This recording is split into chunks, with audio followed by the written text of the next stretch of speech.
ना मुंडरे छात अच्छी ना रहिबाकू घर अच्छी। देखंतु पक्षी दुईटी केमिति जो जहाँ मुहूर्त भगवान तांको जहाँ देले सेटाकू से माने एंजॉय करने को चेष्टा करुचंती मध्य परस्पर तांकर प्रेम अच्छी।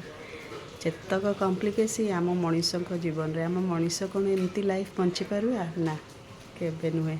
हौ यही नोट्रे आज वीडियोटी को स्टार्ट करवा। मोर पिलादिनर स्मृतिर गोटे डिश आपन को बनई देखौछि। एटा जेतिकी खाइबाकू टेस्टी सेतिकी देहपाई भी मध्य भल। आपण माने जानिथिबे एटा किछि नुहे कंदमूलर गोटे रेसिपी आपण माने मध्य ट्राई करके देखिए। एटा खाइबाकू बहुत टेस्टी लगे, बहुत इजी, किछि नाही इजी पीजी 10 मिनिट रे रेडी हो जिवो।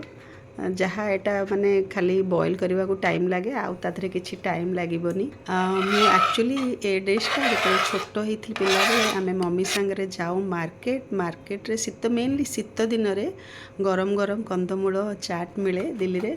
आम सेटा खाऊ मम्मी जेहेतु कि ओडिया घरर बहु से खाइबनी नॉनवेज आइटम। आम मोमोज फोमोज कौन कौन खाऊ सी तो खाइबनी। से एमती जदि बार थी गुरुवार फुरुवार न होइथिबो ताहले कंदमूल चाटी तार फेवरेट से खाए। आम खाऊ जस्ट कंदमूल बॉईल करिकी तादरे लेंबू टिके बीट लूण टिके आ चाट मसला पकेदेले हो गला रेडी। आपण माने ट्राई करी जानिबे।